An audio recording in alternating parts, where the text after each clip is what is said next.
gloriosa, chega a voz do Salvador. Eis que logo reconheço ser Jesus o seu Senhor. Mas se eu te levantaste e mostrar algum valor, vem sendo, vem Jesus. Cante conosco. Glória, glória, aleluia. Glória, glória, aleluia. Glória, glória, aleluia. Vem sendo, vem Jesus. Neste mundo havemos crentes de ter sempre algum pesar, mesmo lutas de sabores, nossa paz vem perturbar. Nos ameaça de alegria nos louvar.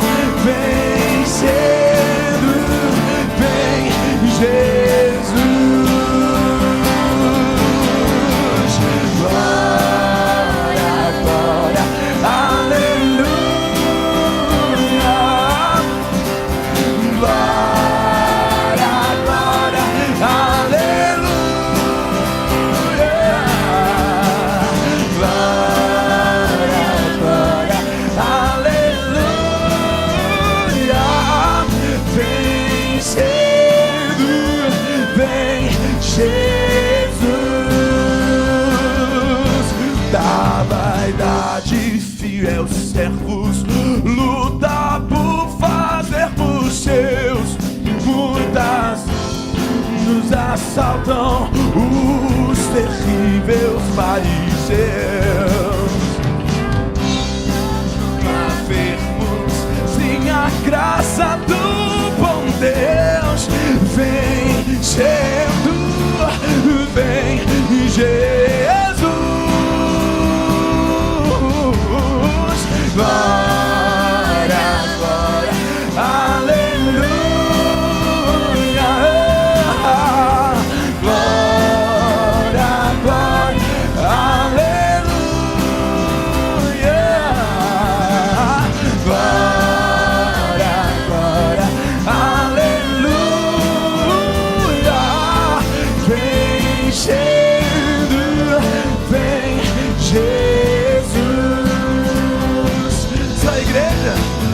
Glória, glória, aleluia. Glória, glória, aleluia. Glória, glória, aleluia. Vem sendo, vem Jesus. Você pode cantar isso? Glória, glória, aleluia. Cante isso. Glória, glória, aleluia. Glória, aleluia. Vem sendo, vem Jesus. Sendo, vem Jesus.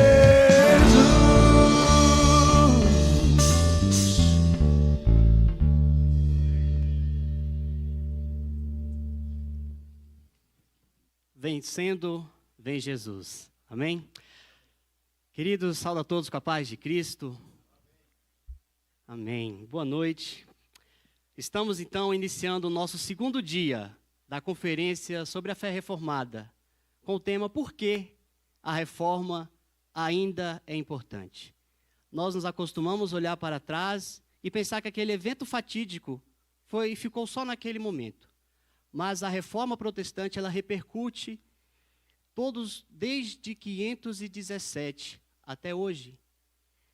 Quando a gente é bombardeado no decorrer do nosso dia com crenças que circundam o nosso redor, nós temos que olhar para trás e lembrar que é somente a Cristo, que é só pela fé, que é somente a Deus a glória.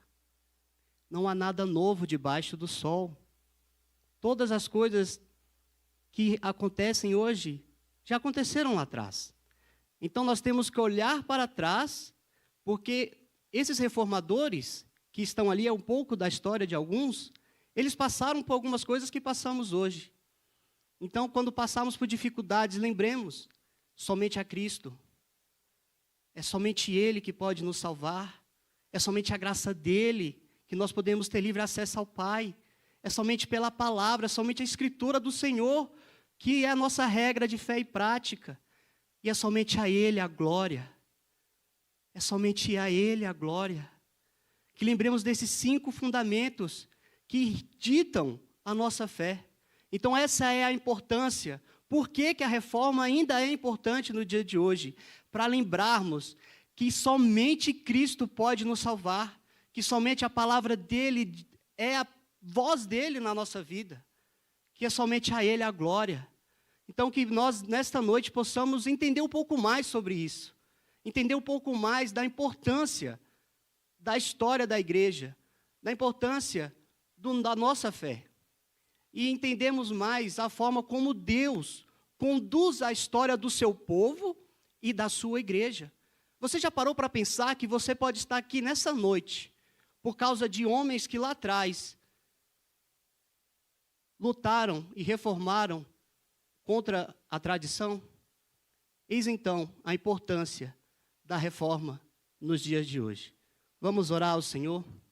Curva sua cabeça. Senhor Deus, amado Pai, rendemos graças por tudo que o Senhor fez, por tudo que o Senhor faz e por tudo que o Senhor tem feito. Ó Pai, rendemos graças pela vida de Martinho Lutero, Senhor, pela vida de João Calvino, Ulrico Zwingli, ó Pai, John Hus, John Knox, homens usados por Ti, para que a Tua palavra permanecesse eficaz e cortante, ó Pai. Obrigado porque o Senhor é o Deus da história, o Deus que cuida do nosso coração e da Tua palavra e zela pelo Teu Evangelho.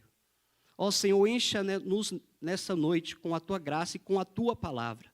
Fala-nos, ó Pai, através dos sacerdotes levantados pelo Senhor, homens do Senhor, através do reverendo Tiago, reverendo André, Senhor, que eles possam ser homens santos, homens usados por Ti, que da boca deles, ó Deus, saia um manancial de vida. Essa é a nossa oração, Senhor, que o Senhor seja engrandecido, exaltado, que glória seja dada somente a Ti, que o Senhor nos diminua para que o Senhor cresça. Essa é a nossa oração, ó Pai, em nome de Jesus. Amém. Queridos, vamos abrir nossas Bíblias em 1 Timóteo, capítulo 1, do verso 12 ao 17. 1 Timóteo, capítulo 1, do verso 12 ao 17. Amém? Ou misericórdia? Ou espera um pouquinho. Amém? Eu lerei, os amados me acompanhem. 1 Timóteo, capítulo 1, verso 12 ao 17. Então diz assim a palavra do Senhor: sou grato para com aquele que me fortaleceu, Cristo Jesus, nosso Senhor, que me considerou fiel, designando-me para o ministério. A mim, que noutro tempo era blasfemo e perseguidor, insolente, mas obtive misericórdia, pois o fiz na ignorância, na incredulidade. Transbordou, porém, a graça de nosso Senhor com a fé e o amor que há em Cristo Jesus. Fiel é a palavra e digna de toda aceitação, que Cristo Jesus veio ao mundo para salvar os pecadores, dos quais eu sou o principal. Mas por esta mesma razão me foi concedida misericórdia, para que em mim, o principal, evidenciasse Jesus Cristo, a sua completa longanimidade, e servisse eu de modelo a quantos hão de crer nele para a vida eterna. Assim, o Rei eterno, imortal, invisível, Deus único, honra e glória pelos séculos dos séculos. Amém? Vamos ler junto o verso 15? Fiel é a palavra e digna de toda aceitação, que Cristo Jesus veio ao mundo para salvar os pecadores, dos quais eu sou o principal. Amém. Fiel é a palavra do nosso Senhor e fiel é o seu perdão. Louvemos ao nosso Deus. Amém. Nosso Deus é bondoso, fiel. Meus irmãos, é um prazer estar com vocês novamente. Ontem foi um culto abençoado, uma palavra abençoada do nosso pastor. Eu sou seu irmão Denis Veloso. Eu sou natural de Patrocínio, Minas Gerais. E hoje trabalho na igreja de Presbiteriana de Três Marias. Eu trouxe comigo a minha belíssima esposa, tá? Ana Flávia. Tenho ali também a nossa amiga e aluna Duda, que veio conosco. E agradeço já ao pastor, toda a comitiva, o conselho, o Ítalo que entrou em contato por nos convidar. Eu quero te convidar a cantar conosco essa canção. Se você puder ficar de pé, para juntos louvarmos o nosso Deus que é poderoso. Desde o princípio, desde os confins, jamais se ouviu falar ou sequer se viu outro Deus como esse Deus. E eu te convido a dizer como Ele é poderoso e que Ele está vivo. Deus enviou seu Filho amado para nos salvar e perdoar. Na cruz sofreu por meus pecados,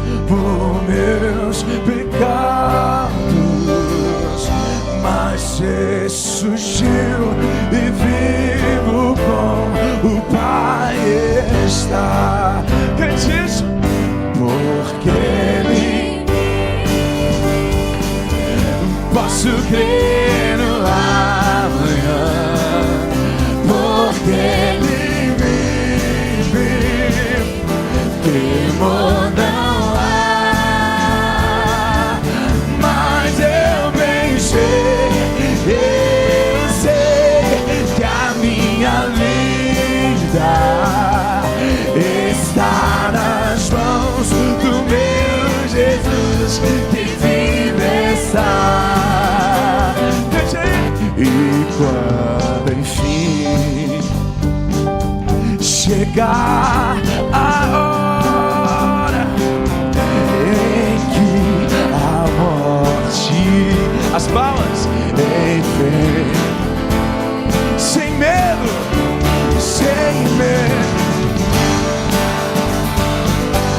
terei vitória, verei a glória, o meu Jesus que vive está.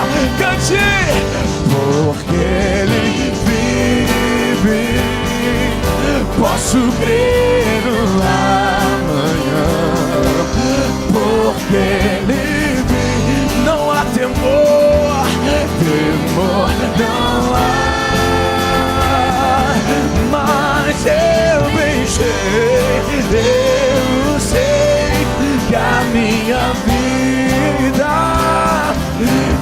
está nas mãos do meu Jesus, que vive está,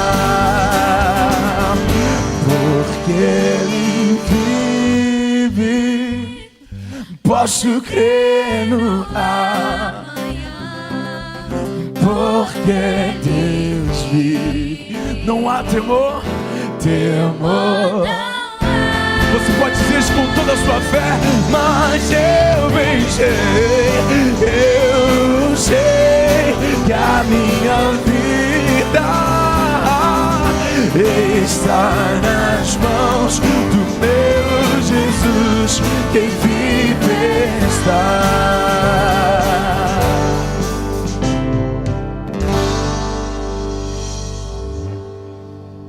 Maravilhosa graça é essa que nos alcançaste, não é verdade, meu irmão? Que é porque Ele vive que estamos vivos aqui hoje.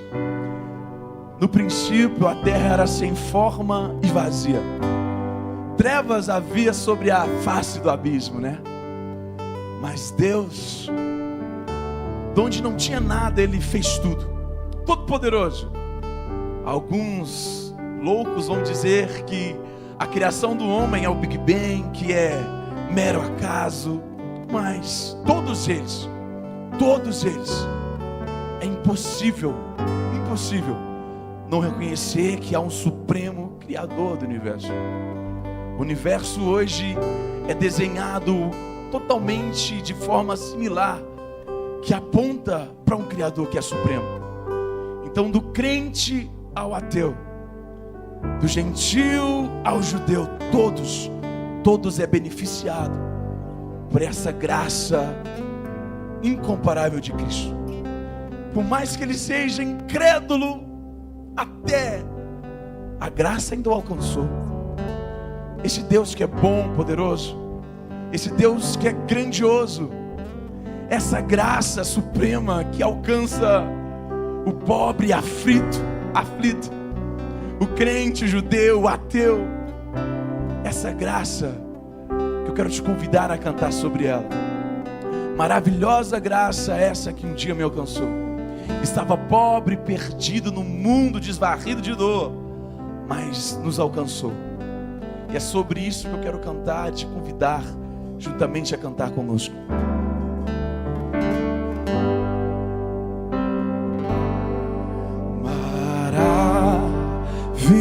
Maravilhosa graça que perdido me encontrou, estando cego por te ver, Cristo me resgatou. Liberto eu fui de uma prisão, meu Salvador me resgatou. Misericórdia e perdão, eterno amor e redenção. Deus prometeu melhor pra mim e nele esperarei. Escudo e força Ele será enquanto eu viver. Liberto eu fui de uma prisão, meu Salvador me resgatou. Misericórdia e perdão, eterno amor e redenção. Você pode cantar isso? Diga com todo o seu coração, se essa for a verdade. Professa ao nosso Deus. Ele é espírito e está procurando adoradores que o adorem em espírito e em verdade. Diga essa verdade de todo o seu ser, meu irmão. Deus,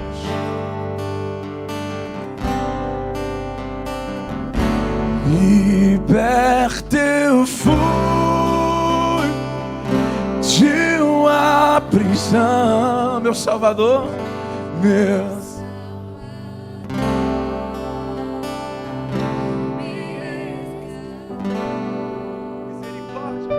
misericórdia eterno amor e redenção. Ó Deus, o Senhor é poderoso, nosso Salvador. Obrigado, Deus, por nos libertar de uma prisão de extrema escravidão. Obrigado por essa graça, por este amor que nos alcançou. Por isso estamos aqui e podemos crer no amanhã, que é um amanhã contigo aí no céu. Obrigado, Deus. Obrigado porque naquela cruz o Senhor se entregou simplesmente pelo teu grande poder, porque não merecemos nada. E esse grande poder que é a graça nos alcançou.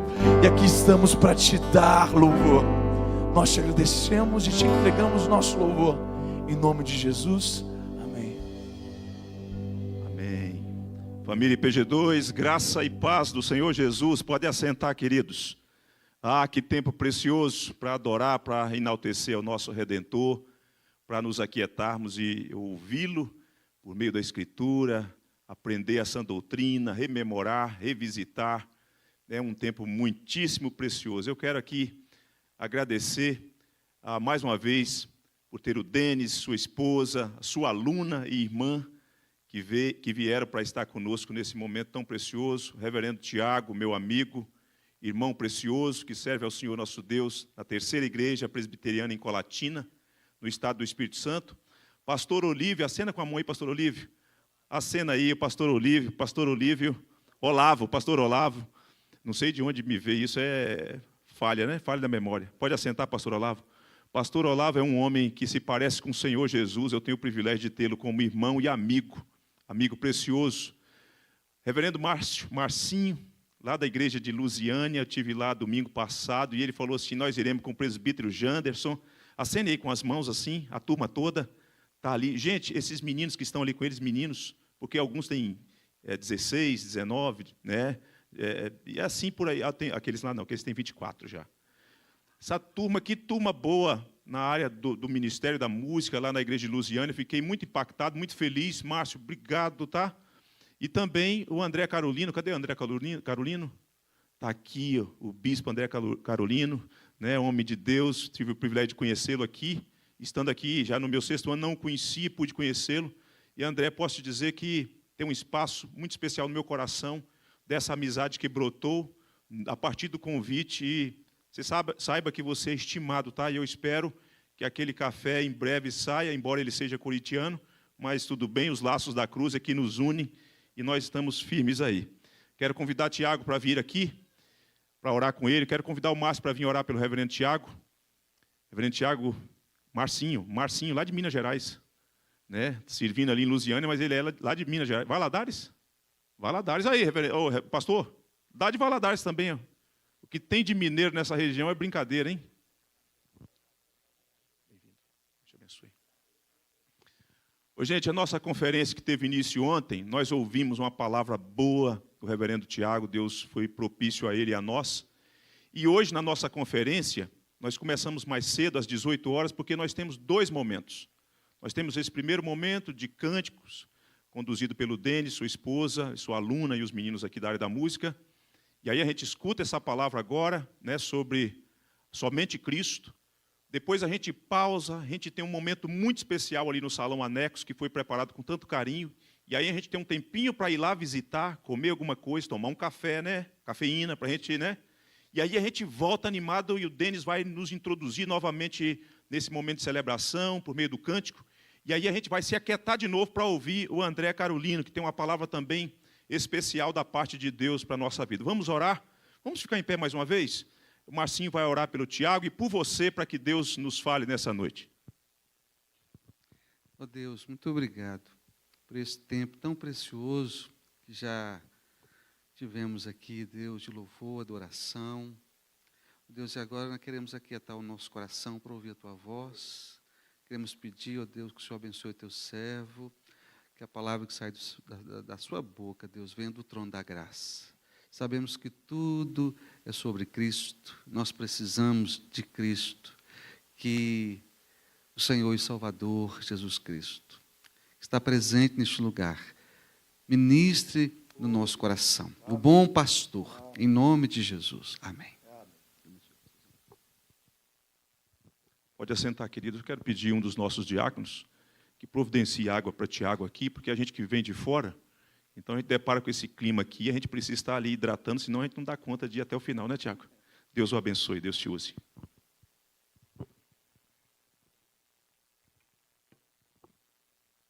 Irmãos, boa noite a todos, a graça e a paz do nosso Senhor. Quero reiterar a minha gratidão de poder estar com os irmãos. Tem sido um tempo precioso. Hoje eu pude conhecer um pouco de Brasília. O Cláudio aí me levou para conhecer diversos pontos junto com o Ítalo. Quero estender aqui a minha gratidão a estes irmãos. E eu gostaria que nesta noite nós pudéssemos, então, tratar deste tema só a Cristo. Nós estamos caminhando pelos solas da reforma.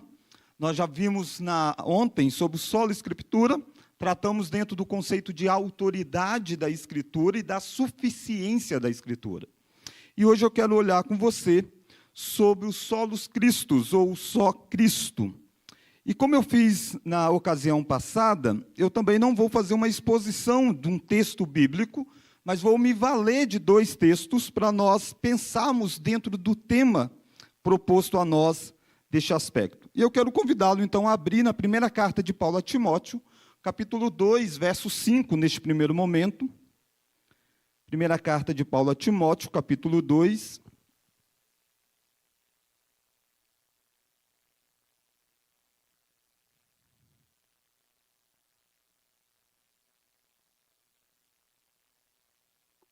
Primeira carta de Paulo a Timóteo, capítulo 2.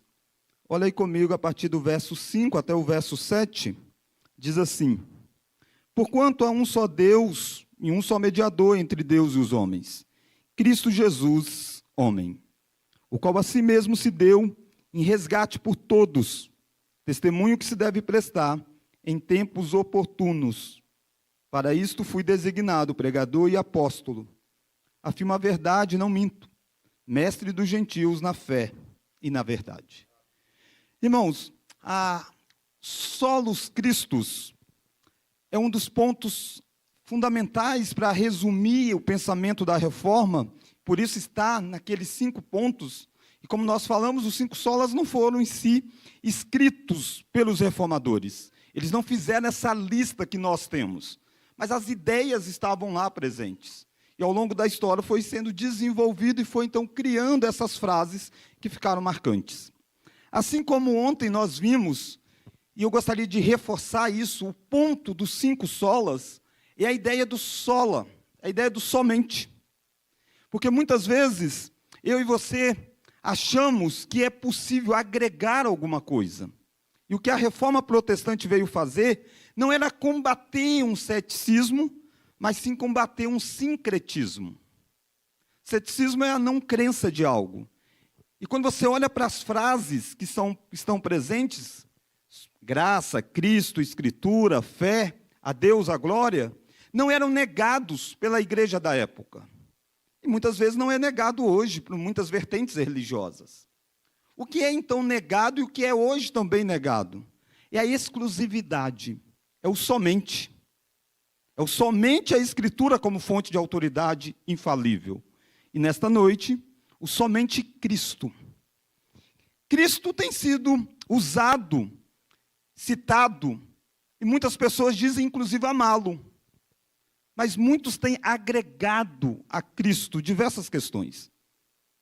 Na reforma protestante, os reformadores lidaram com a ideia de mérito.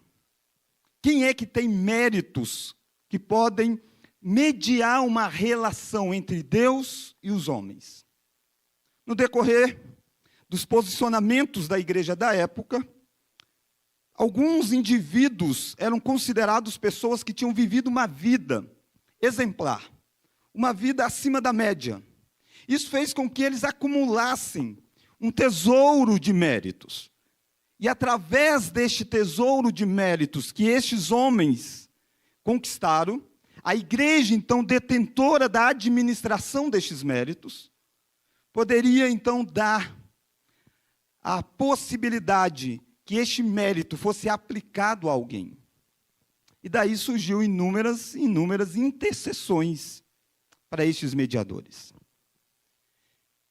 Perceba, será que há alguém que pode ser utilizado, ser somado à pessoa de Cristo para mediar uma relação de Deus com os homens? Paulo trata sobre isso nesta carta.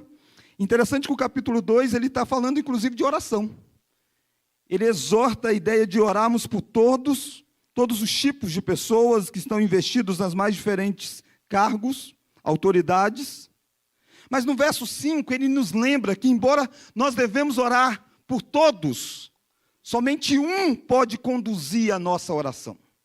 Há um só mediador entre Deus e os homens. E a pergunta é, o que é um mediador?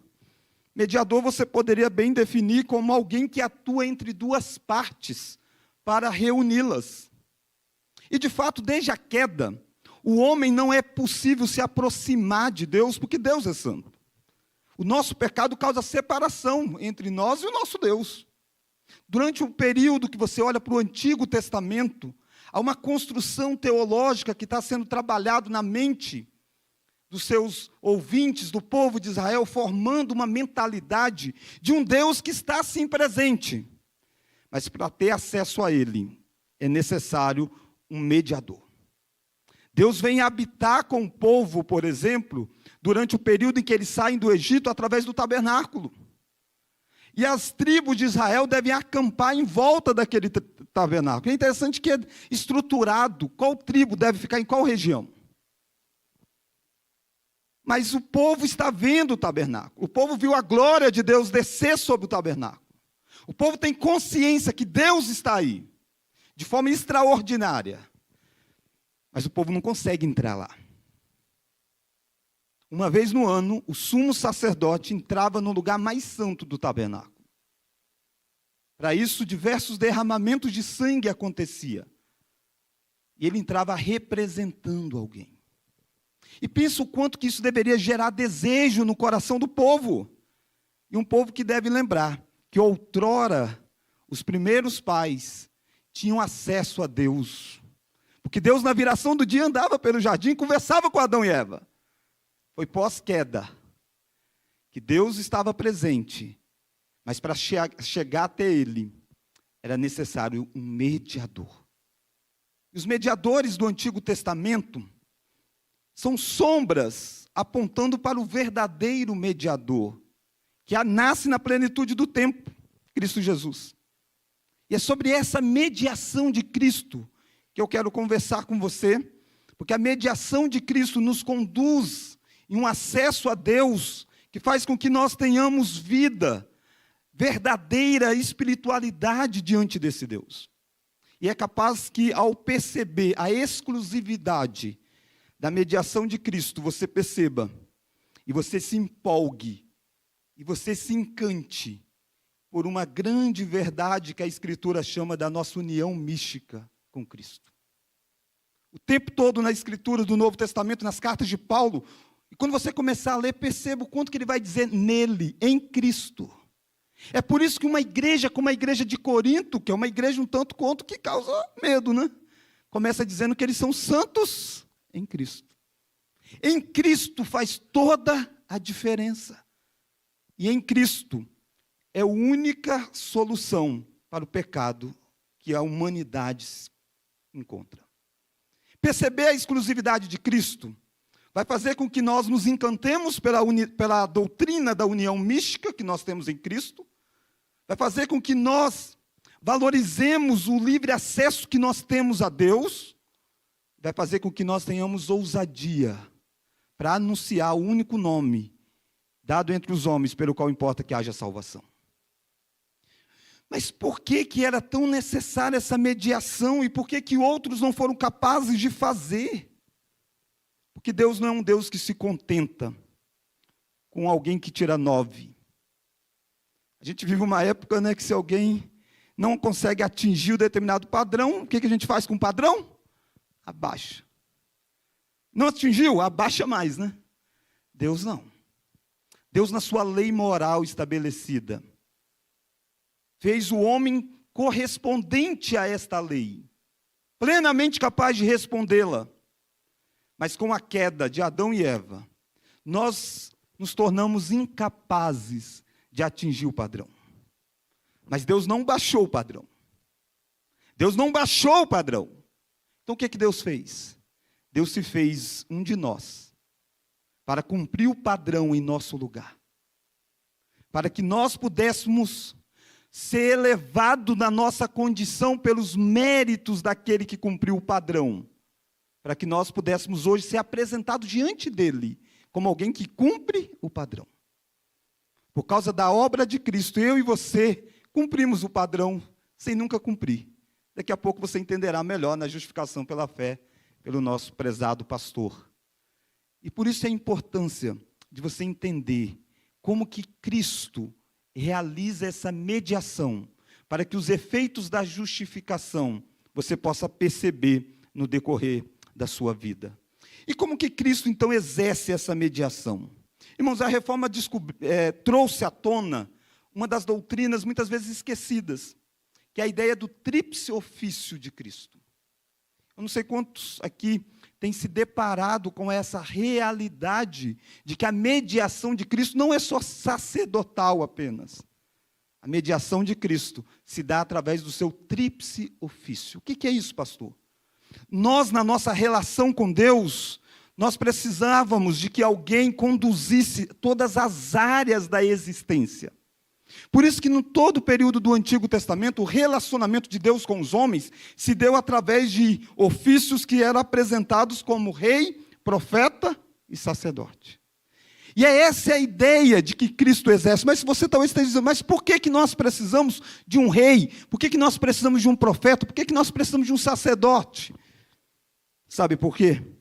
Olha que frase interessante que Turretini apresenta, e eu gostaria que você percebesse comigo a preciosidade do tríplice ofício de Cristo quando você olha para as necessidades que você tinha. Ele diz assim: a tríplice miséria dos homens, introduzida pelo pecado, ignorância e culpa, e a tirania e a escravidão do pecado, requeria esta conjunção de um ofício tríplice. A ignorância é curada pelo ofício profético, a culpa pelo sacerdotal, a tirania e a corrupção do pecado pelo real.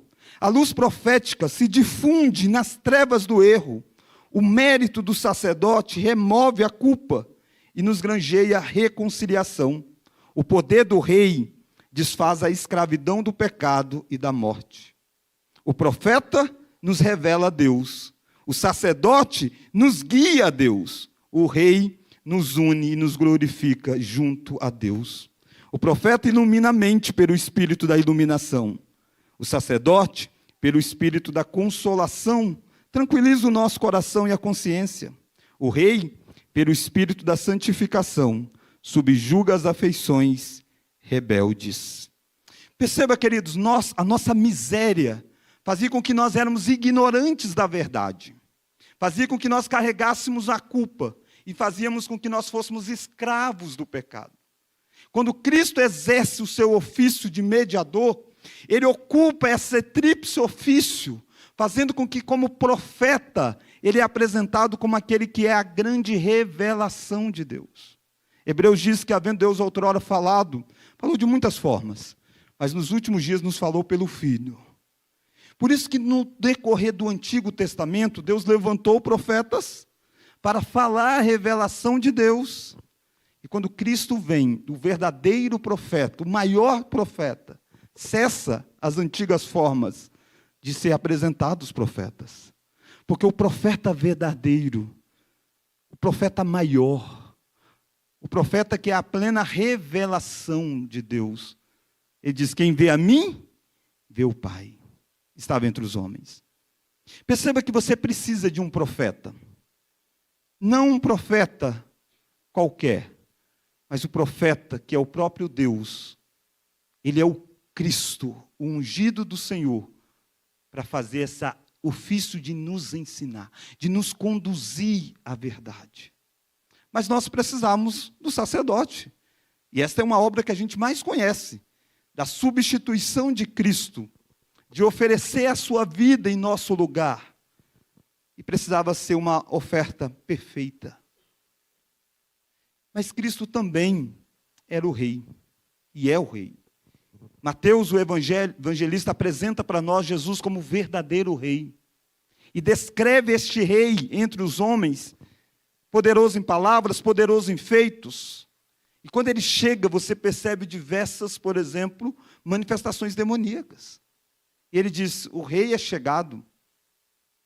E está sendo estabelecido esse reino mediador de Cristo.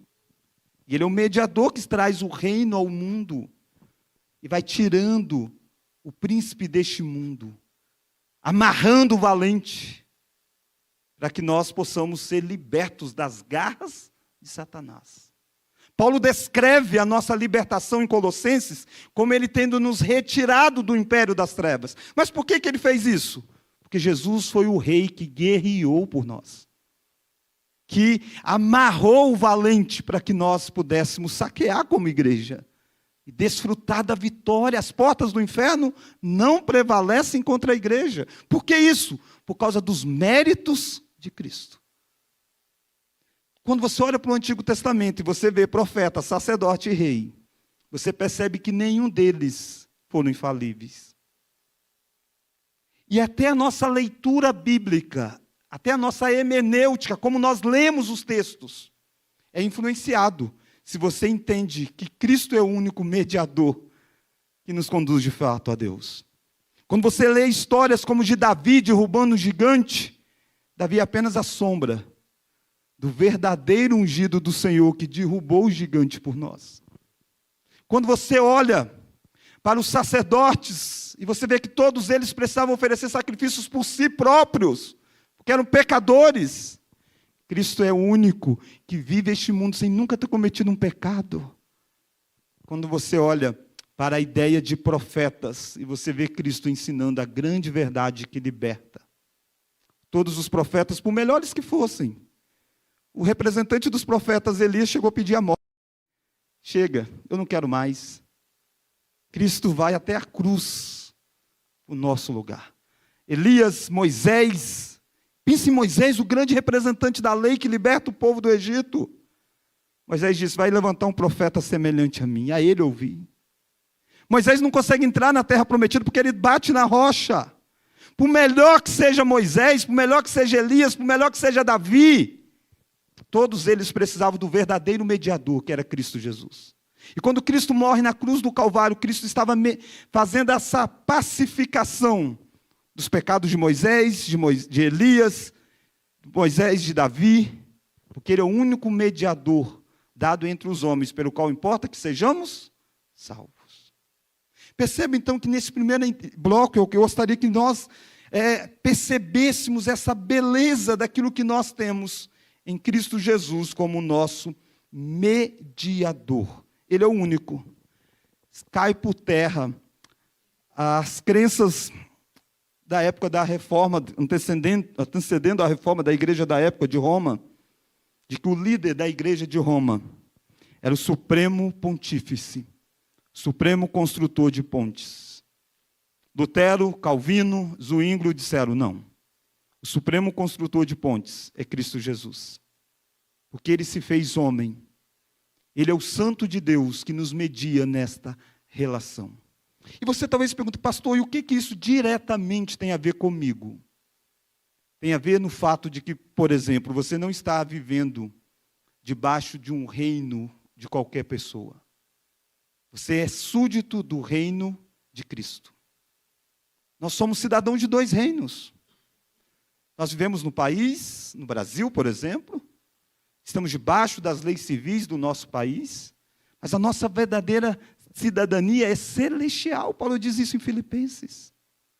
E perceba o quanto que, por exemplo, vocês que estão em Brasília, a sede do poder, o quanto que eu e você precisamos lembrar que os poderes dos homens não passa de pó perto do poder do verdadeiro rei. Quem governa a sua vida é Cristo Jesus. Quem liberta a sua vida é Cristo Jesus. Quem luta por você é Cristo Jesus. Por isso que a Bíblia diz, maior o que está em nós do que o que está no mundo. Se Deus é por nós, quem será contra nós? E o reino de Cristo é vitorioso, irmãos. Às vezes a gente descreve a situação da igreja, do povo de Deus, de forma muito negativa. Poxa, é muito sofrimento, é muito isso. Sim, mas olha para a perspectiva bíblica. A perspectiva bíblica é de um grupo de 120 pessoas em Atos. E as portas do inferno não prevalecendo. Nós precisamos esticar o nosso olhar para além do nosso tempo presente e perceber que o reino de Cristo não é agora só. O reino de Cristo está implantado desde que ele sobe aos céus e consumará quando ele voltar. Eu e você somos cidadãos deste reino. Isso traz encorajamento, mas isso traz responsabilidades. Se nós somos cidadãos do reino de Deus, ele dá leis. Ele governa. Ele não só luta, não só resgata você de Satanás. Ele é o cabeça da igreja. Está de novo a reforma aí. Quem é o cabeça da igreja? É Cristo. Quem é o cabeça da sua vida? É Cristo. Mas Jesus é o mediador que nos substitui como rei, profeta, sacerdote, nos coloca nessa condição. E ele se torna um exemplo para nós. E é muito comum dentro de famílias, por exemplo, nós usarmos a expressão, e ela é bíblica, ela é correta, de que o homem é o sacerdote do lar. Quando nós fazemos essa afirmação, nós estamos fazendo porque Paulo diz que, assim como Cristo é o cabeça da igreja, o homem é o cabeça da esposa. Mas Cristo não é só o sacerdote. Cristo é também o profeta, é também o rei. Atenção, homens aqui presentes. Eu e você somos chamados para conduzir, cuidar espiritualmente da nossa família, como um papel de liderança. Nós somos chamados para instruir a nossa família. Somos chamados para prover para a nossa família, como Cristo que é o rei. Talvez quando eu falei como rei, você, maridão, apertou na mão da esposa e disse, viu? Não é à toa que eu ponho o pé na mesa lá e digo, traz água para mim. Ela grita, será que você é tratado como rei? Não, não é o rei que é servido. O nosso modelo de rei é Cristo. Morre se necessário for, para prover aquilo que é necessário. Nós precisamos formar jovens, e nós, jovens homens, precisamos ter essa consciência. Nós somos chamados para liderar. Nós vemos a geração, irmãos, que se dá um barulhinho em casa, a gente diz, mulher, vai lá ver porque é perigoso. Pode ser perigoso, então vai lá que se acontecer alguma coisa, vai você. Porque nós nos parecemos muito mais com Abraão. Abraão fez algo parecido com isso. Sara, diz que você é minha irmã, tá bom? Porque você é muito bonita. E Abraão é o pai da fé e faltou fé. Por isso que a Escritura aponta o tempo todo alguém melhor que Abraão, que Davi, que qualquer personagem, que é Jesus Cristo. E os nossos sermões precisam apontar para Cristo. As nossas conversas precisam apontar para Cristo. Porque Ele é o mediador, Ele é a fonte da nossa autoridade. As nossas admoestações, quantas vezes a gente exortamos uns aos outros, e a pessoa diz, mas com que autoridade? Você diz, quem você é? Quem diz que a gente exorta baseado na nossa autoridade? A gente exorta baseado na autoridade de Cristo. O padrão é Cristo. Por isso que mutualmente nós somos chamados a exortar uns aos outros. Perceba o quão lindo e quão libertador foi isso para a reforma. Tirou os santos humanos, colocou a pessoa de Cristo na glória. Anos se passaram e a gente tem hoje pessoas que arrogam para si títulos de pais espirituais. Eu não estou dizendo daquele que lidera, daquele que é um exemplo, daquele que discipulou. Há espaço para isso, de uma liderança. Mas não espaço de dominar a consciência do outro. O único que nós temos nesse papel de rei supremo é Cristo. Todas as demais autoridades da igreja lideram debaixo do rei maior, do profeta maior e do sacerdote maior. E sabe o que Cristo fez quando subiu aos céus? Derramou o Espírito. Você sabe o que significa Cristo? Cristo não é sobrenome, não é Jesus, Cristo sobrenome. Cristo significa um ungido. Ele era ungido de Deus. E quando ele sobe aos céus, Atos diz que ele derrama sobre nós o Espírito Santo. E João diz que todos nós que estamos em Cristo temos a unção. E nós não precisamos mais de um profeta, de um rei e de um sacerdote, mas todos nós nos tornamos profetas, sacerdotes e reis. Está a reforma protestante gritando a doutrina do sacerdócio universal. Hoje em dia, a doutrina do sacerdócio universal tem sido distorcida. E alguns dizem, pastor, eu não preciso da igreja. Afinal de contas, eu sou sacerdote. Isso é uma distorção. A doutrina do sacerdócio universal não é para você apenas. É no cuidado mútuo. Eu sou sacerdote sobre você, você é sacerdote sobre mim. É na mutualidade do corpo que está essa preciosidade da doutrina. E nós precisamos, 506 anos depois, dizer que só Cristo nos habilita a termos um sacerdócio universal. A sua oração é ouvida, como a minha é. Isso significa que você não precisa da minha? Significa que nós dois precisamos da oração uns dos outros. E por que é ouvida? Por causa de Jesus. Pastor, eu não sei aqui, às vezes a gente visita algum lugar, aqui não, mas lá no Colatina, e aí você pede um presbítero, um diácono, um irmão da igreja, um jovem, aí depois alguém diz, pastor, eu queria que o senhor orasse. Como se a oração do pastor fosse mais forte. Isso é sacerdotalismo do catolicismo, irmãos. Não estou dizendo para você não querer a oração do pastor Fábio, não. Pode pedir, tranquilo. Mas aceita a oração do adolescente também. Porque não existe oração forte. Existe um mediador forte, que é Cristo Jesus. E Ele intercede por você. Até mais do que nós, liderança. Às vezes a gente vai orar por você e a gente ora uma vez e esquece a outra. Cristo nunca esquece. E saia daqui confiado de que você tem um sumo sacerdote que nesse momento está intercedendo pelas suas fraquezas. Ele está diante de Deus representando você. Só Cristo. Cristo é suficiente para tudo isso. Mas eu quero terminar e de forma rápida olhar com você o texto de Atos, então. Olha Atos capítulo 4. Atos capítulo 4, nós vamos só passar vendo essas ideias na figura de Pedro. Olha Atos capítulo 4. E por que um personagem como Pedro eu escolhi para este momento? Exatamente por causa da interpretação equivocada que foi dada sobre a autoridade que Pedro teria, e teria assim repassado para uma sucessão de bispos, que eram quem seriam os cabeças da igreja. Atos capítulo 4 vai dizer para nós como que Pedro se relaciona com essa condição de mediador sendo Cristo Jesus. Olha o verso 22. Atos capítulo 4, olha comigo o verso 22. Vamos ler? Atos 4, o verso de número 22. Vamos ler? Ora.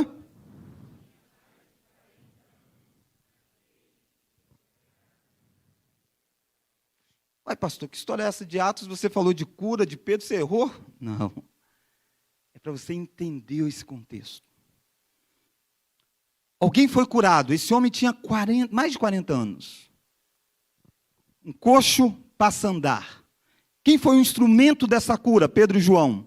E quem vai ganhar destaque na toda a narrativa é Pedro falando. Será que foi Pedro o detentor de um mérito que fez com que esse homem fosse curado? Como que esse homem que estava nessa condição foi curado? E aí eu quero que você veja comigo como que Pedro vai apontar a glória para quem é de direito. Olha então comigo alguns versos de como Pedro vai lidar com essa realidade. Olha comigo o verso de número, capítulo 3 agora. Volta um pouquinho, capítulo 3. Em casa você lê, por gentileza, o capítulo 3 e 4 para você entender. É uma história só.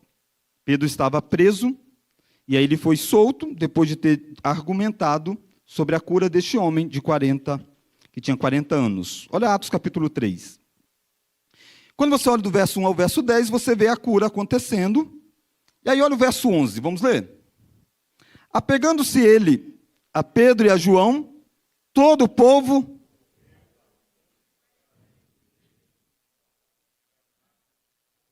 à vista disso, Pedro se dirigiu ao povo dizendo: Israelitas, por que vos maravilhais disto? Disto o quê? Da cura daquele homem de 40 anos que estava naquela condição. Vamos ler agora? Ou por quê? Como se pelo nosso próprio poder ou piedade tivéssemos feito andar.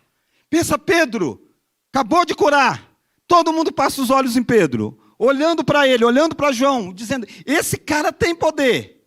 Pedro disse: por que vocês estão olhando para mim?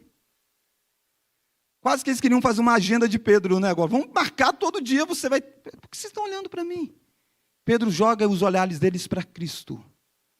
Por que vocês estão achando que o poder está em mim? O poder está em Cristo, e Pedro vai dizer isso. Olha como que Pedro vai descrever, olha o verso 16, por exemplo. Olha o verso 16. Dizendo, vamos ler?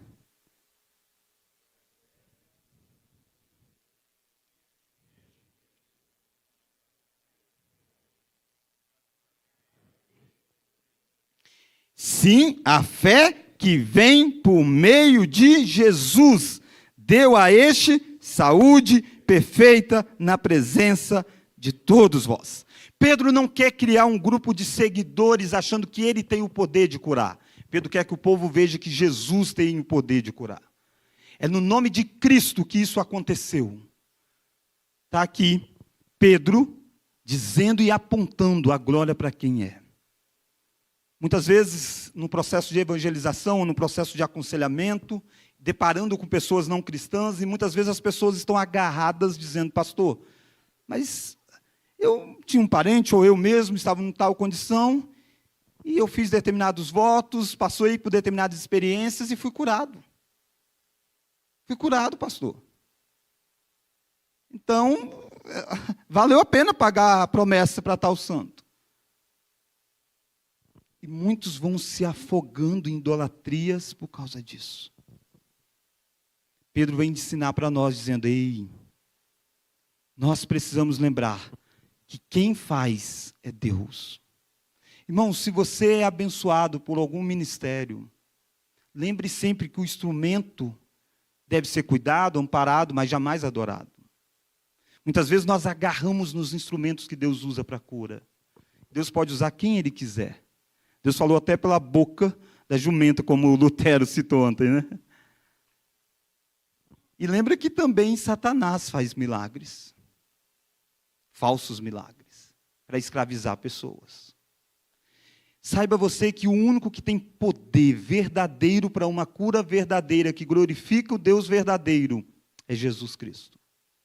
Você precisa entender que toda a glória deve ser apontada para Cristo, quando os olhos são fixados em você. Quando eu estou aqui, quando a equipe está cantando, as pessoas estão olhando em nós. Mas o único mediador que deve ser apontado é Cristo. É isso que Pedro está fazendo. Tira os olhos de mim, olhem para Cristo. Tirem os olhos dos mediadores que a humanidade tem tentado colocar entre Deus e os homens. Olhe para Cristo. Pedro, como apóstolo, nos ensina essa grande verdade. Por que Pedro ensina isso? Porque Pedro tem consciência da pessoa de Jesus. E ele vai listar uma série de títulos aplicados a Cristo. Olha que nome precioso, de fato, é o nome de Jesus. Olha o verso 13, do capítulo 3. Pedro agora vai começar a explicar quem é Jesus, este que fez esse milagre extraordinário. Olha o verso 13. O Deus de Abraão, de Isaac, de Jacó, o Deus de nossos pais, vamos ler? Seu servo Jesus. Servo Jesus é um título, servo é um título, lá de Isaías 53. Pedro está citando um cântico. Isaías 53, segundo os estudiosos, era um cântico cantado, entoado. Aquele que nós lembramos do sacrifício dele, ele sofreu em nosso lugar, foi moído pelas nossas transgressões. E Pedro está dizendo isso, Pedro está querendo pegar a cura do milagre e tirando as pessoas de ficarem escravizadas ao milagre e apontando para Cristo, a glória de Cristo, e dizendo, ele é o servo sofredor de Isaías. Ele é o mediador. Olha mais. Olha o verso de número 14. Ele vai chamar Jesus de santo e justo. Olha o verso 14. De Atos capítulo 13. Olha o verso 14. Vamos juntos? Vós, porém, negastes o santo e o justo. O santo e o justo. Ninguém é santo e justo a não ser Cristo Jesus. Porque Deus não abaixa para 9. Tirar 9 não torna ninguém santo e justo. Moisés não é santo e justo por si só. Mas o santo e o justo fez isso. Nome cheio de significado, ele é o autor da vida. No verso 15, Pedro chama assim, olha o verso 15. Dessate, matastes, vamos ler? O autor da vida. Olha o verso 18, ele vai chamá-lo então de Cristo, do ungido do Senhor. Mesma forma como Paulo chamou, o único mediador entre Deus e os homens é Cristo Jesus, homem. Olha o verso 18. Mas Deus assim cumpriu o que dantes anunciara por boca de todos os profetas. Vamos ler? Que o seu Cristo havia de padecer, o seu Messias. Pedro tem consciência que Cristo é um nome que deve ser pregado e adorado, porque é o único nome que deve ser exaltado, porque é um nome cheio de significado, e porque é um nome que tem poder para perdoar pecados. Olha alguns pecados graves que essas pessoas que estavam diante de Pedro havia cometido. Um deles é ter negado e ter traído. Olha lá o verso de número 13, que nós lemos, mas agora preste atenção no foco dos pecados que essa multidão tinha cometido. Olha o verso de número 13. Deus de Abraão, de Isaque e de Jacó, Deus de nossos pais, glorificou o seu servo Jesus. Vamos ler? E negastes. Pensa, trair e negar. Trair e negar. São pecados terríveis. Mas olha o outro pecado citado. O pecado de matar um homicida. Olha o verso 14. Vós, porém, negaste o santo e justo, e pedistes que vos concedesse um homicida. Trocou Jesus pelo homicida. Olha o verso 15. Dessate, matastes o autor da vida. Tem um estudioso que diz que é como assim, apagou o sol. O autor da vida foi morto? Matastes o autor da vida. Será que tem perdão para alguém assim? Porque também tem pessoas que se deparam com a realidade da santidade e percebem a vida que viveram durante muito tempo. Dizem assim, para mim não tem mais jeito. Será mesmo que não tem mais jeito? Será que não tinha jeito para quem havia traído, negado o justo, o santo, havia matado o autor da vida, havia pedido um homicida no lugar? Será que não tinha mais jeito? E Pedro vai dizer, tem jeito. Pedro vai dizer, arrependei-vos, credes no nome de Jesus. No nome de Jesus. Você pode sair aqui nessa noite perdoado e convicto do perdão que você tem em Cristo, independente da feiura do seu pecado do passado. Se alguém está em Cristo, é nova criatura, por causa do ofício sacerdotal. É isso que Pedro está oferecendo para esses homens. Pedro está oferecendo o único mediador a eles. Pedro está dizendo, eu não tenho poder.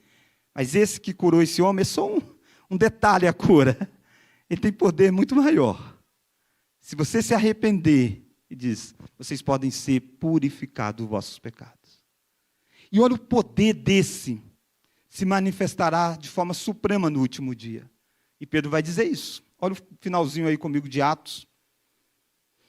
Olha o verso de número 20. Olha o verso 20.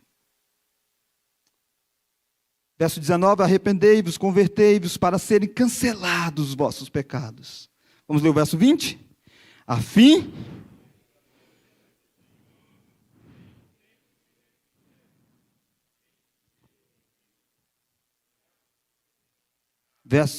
Verso 21, o qual é necessário que o céu receba, até aos tempos da restauração de todas as coisas, de que Deus falou por boca dos seus santos profetas, desde a antiguidade. Você vai ver o que esse rei vai fazer, quando Ele fizer novas todas as coisas quando Ele voltar. Todo olho verá Ele descendo.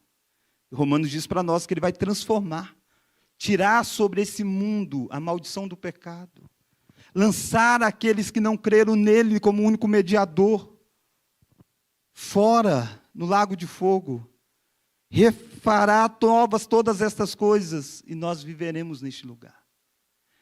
Restaurar a saúde de um homem coxo é apenas o vislumbre da cura maior que Ele trará sobre todo o mundo. Ele é o rei, Ele é o profeta, Ele é o sacerdote. Pegaram Pedro e prenderam Pedro. E disseram para Pedro, Pedro, você não pode falar desse nome. Ele diz, não tem como eu ficar calado. Olha o verso de número 12 de Atos capítulo 4. Atos 12, 4. E vamos ler? Vamos todos, bem forte.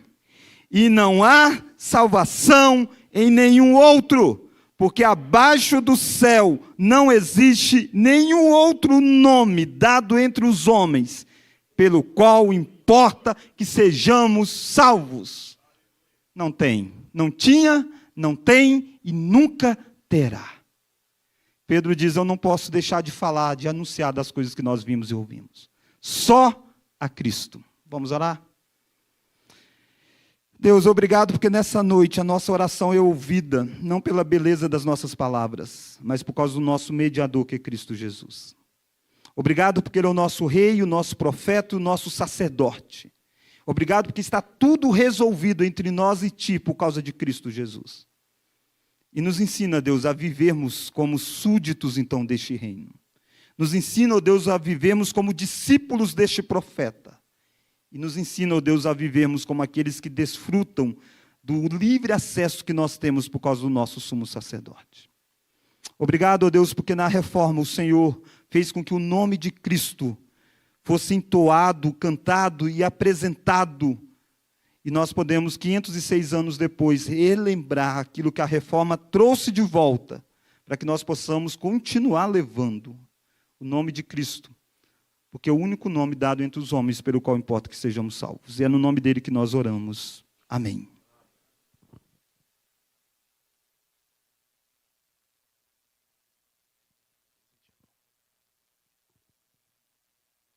Jesus é suficiente, meu irmão. Ô, minha irmã, Jesus é suficiente. Aí você fala, lá naquele tempo precisou disso mesmo, mas nos nossos dias continua sendo necessário falar somente Cristo. Porque nos nossos dias tem pessoas ainda que pensam que é Cristo, mais um dia você tem que guardar um dia. Se você não guarda o dia, você está fora. É Cristo mais normas, é Cristo mais isso. E um tantão de adição de coisas que ofusca a beleza e a glória de Cristo. E nessa noite, Deus toma o Tiago e vai passeando pelas Escrituras, fazendo com que nós vislumbremos a glória, a grandeza excelsa do Senhor Jesus. Ô, Denis, eu queria cantar, mas eu não vou fazê-lo. Vou convidar você, cadê os meninos da viola? Ele é o Senhor, quem conhece? Ele é o Senhor. Vamos ficar em pé, vamos cantar esse? Esse é do baú. Quem aqui tem 40 anos? 40, mas a geração mais jovem canta também esse aí. Vamos cantar esse? Ele é o Senhor. E logo depois nós vamos dar uma pausa e vamos aqui para o salão anexo. Agora, tem que cantar com alegria esse cântico. É uma declaração de quem ele é. Nós ouvimos pela Escritura. O reverendo Tiago foi nos levando, nos conduzindo nessas águas cristalinas, frescas, abundantes. E aí a gente finaliza cantando essa beleza de cântico. Vamos cantar. Vamos lá, Denis. Ele exaltado, Rei nos céus, eu louvarei. Ele exaltado para ser seu nome, louvarei.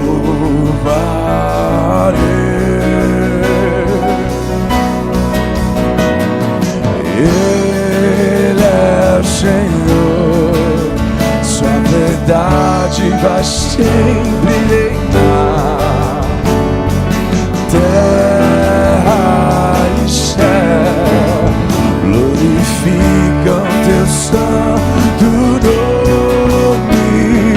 Ele é exaltado, o Rei exaltado no céu.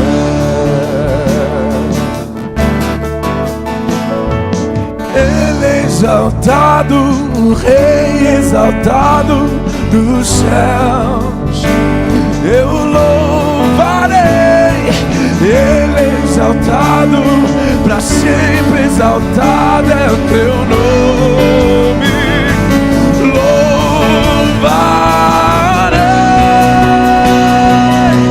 cante, Ele é o Senhor, tua verdade vai sempre reinar. Terra e céu glorificam teu santo nome. Ele é exaltado, o Rei exaltado no céu. Ele é o Senhor, Ele é o Senhor, tua verdade vai sempre reinar.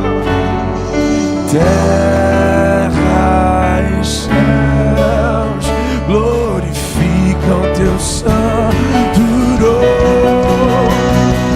Ele é exaltado, o Rei exaltado no céu. Ele é exaltado, Ele é exaltado, o Rei exaltado no céu. Ele é exaltado, o Rei exaltado no céu.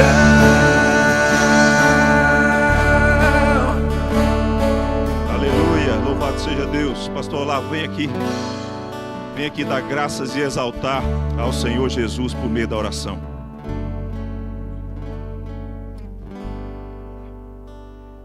Ó Pai, muito obrigado por este momento. Eu confesso ao Senhor que estou saindo daqui extasiado. Ouvi a palavra pura, genuína. O Senhor continua abençoando o teu servo. Ó Pai, nessa fidelidade tão grande na exposição da mensagem do Evangelho. Obrigado por esta noite, Senhor. Obrigado por esta igreja. Obrigado pelo pastor Fábio Henrique, meu amigo. Muito obrigado, ó Pai, por esta igreja. Obrigado, Pai, que é uma igreja acolhedora. Acolheram os nossos filhos. E nós temos aqui, ó Pai, o prazer de estar aqui nesta noite. Ao Senhor toda a honra e toda a glória, todo o louvor e toda a adoração. É a nossa oração em nome de Jesus. Amém. Amém. Pode assentar, queridos, pode assentar. Ah, que delícia, que delícia. Louvado seja Deus, Tiago. O Senhor é bom o tempo todo, né? O Senhor é bom. Ô, gente, vocês não fazem ideia de como a diretoria da nossa mocidade, ela de uma maneira tão diligente e generosa, ela preparou esse momento de conferência, em palavra, para a gente refletir, para a gente ser edificado. Eu não sei se você chegou meio atabalhoado, assim, com pressa, né? No finalzinho, já para começar o culto, e entrou e não olhou aquele cenário ali, né? Quando eles tinham falado, pastor, a gente pode colocar ali algumas informações sobre os reformadores, pré-reformadores. Eu disse isso ontem, né?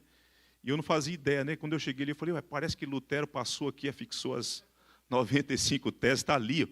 Mas tem um resumão bem legal para você olhar, fazer uma selfie ali depois, mandar para alguém, para rememorar. Amanhã a gente vai prosseguir de manhã no culto matutino às 9 horas e às 18 horas.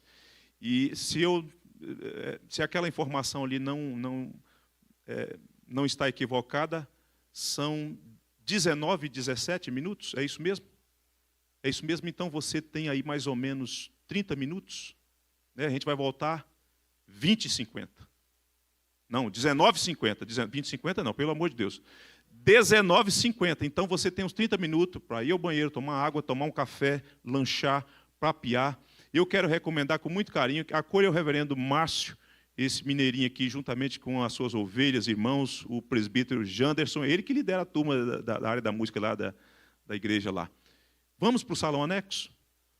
Mas pontualmente aqui. Não é para sair de lá 19h50, não. 19h50 é aqui no salão, tá?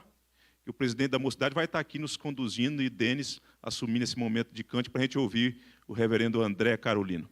Vamos para o salão anexo lanchar. Deus os abençoe.